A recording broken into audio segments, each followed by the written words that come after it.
New Iowa men's basketball head coach Ben McCollum appears to be hard at work trying to convince a couple of Iowa athletes to return to the black and gold and play basketball for his team in 25-26. One being Price Sandfort, who I know took a visit to Nebraska. Josh Dix coming off a visit to Kansas. Meanwhile, Ben McCollum getting some players onto the Iowa campus. So, boy, lots happening. And then we got news that a really marquee guard from across the country was visiting the Iowa women's basketball program. So news out the wazoo, but we're here to talk about the latest regarding one of Iowa's portal entries. That's Brock Harding, former Iowa guard, who is a Quad Cities native, Moline standout Brock Harding. We'll talk about the news and him committing to Texas Christian in just a second.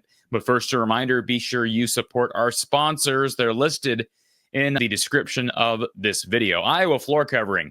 Visit iowafloorcovering.com for your next flooring or DIY project. Give them a call, 515-379-7000. If you're interested in learning more about their affordable, click-together, tough core, waterproof vinyl flooring, check that out by using the /DIY. Just click the link in the description below for more information. Iowa Floor Covering. They are located down in Bondurant, Iowa.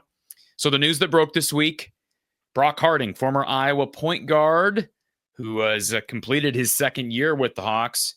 Brock Harding has now committed to TCU. Jamie Dixon and the Horned Frogs. This is an interesting one. There was a lot of scuttle. First of all, his final three schools were Louisville, Texas Christian, and Washington. There was a lot of scuttle about him committing to Washington. That never happened. He commits to TCU, so he'll be in the Fort Worth, Dallas, Texas area. He can make threes. He really improved his three-point jump shot from year one to year two. In general, he's pretty good with the ball, although he had his moments, especially early in conference season play and even before that non-conference season play, where he struggled to limit turnovers. He'd commit dumb travels. He drives the ball inside, pivots, and has a hard time finishing at the rim. That's not going to change, all right? With his size, listed at, I think, 6'1". He's not 6'1". He's maybe 5'11", 6 foot maybe, but he's also a small 5'11" or 6 foot.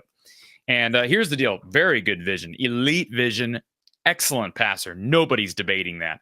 But he is going to struggle to defend at his size. Now, I do think, I said this back when he committed, does he have a little Jordan Bohannon in him? I have not seen the range that Bohannon exerted. However, he does have the ability to find people. Jordan Bohannon had excellent vision. Maybe he wasn't as dynamic of a passer, certainly wasn't as quick as Brock Harding, and that's where Brock has some sort of an advantage here because he does have quickness. He does have really exceptional handles. Jordan Bohannon was a safe passer. He was a safe ball handler. He wasn't some elite point guard from a perspective of passing, dribbling, etc., but he was safe with the ball. Brock, maybe not as safe, but he is more flashy. He's going to struggle to finish around the rim. We've seen him be able to get big guys off balance when he drives. We've seen too many times where he drives into the post and then stops and pivots. Gary Close, I know I asked Coach Close, why is he stuck doing that? And Gary said, hey, sometimes you see kids transitioning to the college level. They got away with that kind of stuff at the high school level. And I know people have said, well, he's got to have cutters. He's got to have more people cutting the basket. But in general, if you're not a threat to finish around the rim, you're going to get hung up a lot in the post, at his size especially. So that's a factor. Now, again, he was hitting more threes this year. But Jamie Dixon and the Horned Frogs, let me go back to that for just a second. This is why I find that commitment so interesting, intriguing. So he'll be in Dallas. He'll be at Fort Worth. I watched Jamie Dixon and the Horned Frogs practice in person here. Was it 2 years ago, not long after they beat Iowa down in Nice, Florida. And I just remember walking into a practice with Jamie Dixon and his Horned Frogs thinking, man alive, this is the most physical basketball I think I've ever seen. Like, these guys are pounding each other every single moment of this practice. Now, I got to sit in on part of one practice. And by the way, this is the first year in the last, 3-4 years where they have not made the tournament. They had made 3 straight NCAA tournaments. So although this was not a great team, they were hovering around 500 this year overall. This was not a great team this year. It's been a good program under former Pitt head coach Jamie Dixon. But Jamie Dixon's all about defense and physicality, toughness. With all due respect to Brock, and again, I've brought up how he's a really good ball handler. He can make threes. He's got elite vision. He's an excellent passer.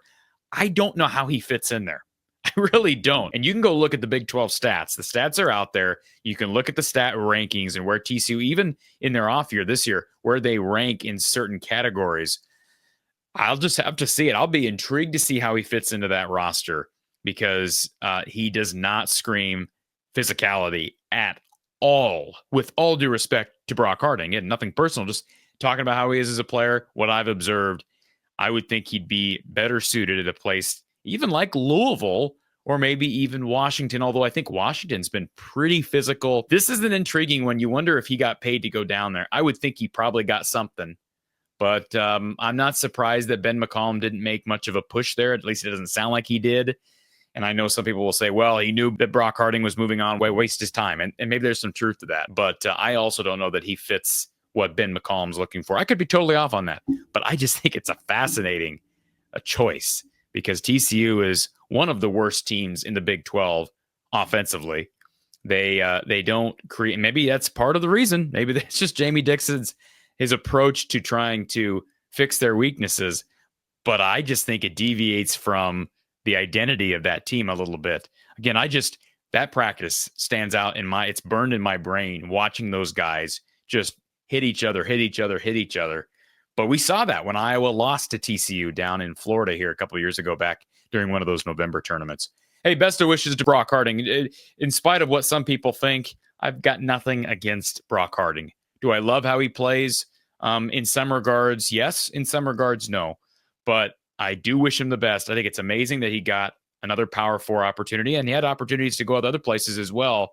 But I will be curious to see how he fits in. I still have big questions and doubts about his ability to run a team as the quarterback, as the point guard, not as the second point guard, the first point guard off the bench, but as the guy. Will he turn into that at TCU? He's got 2 years of eligibility left. We shall see. But that's the latest news. Brock Harding has committed to the Texas Christian Horned Frogs. Folks, be sure you like the video, whether you agree with my opinion or not. You can share what you think in the comment section below.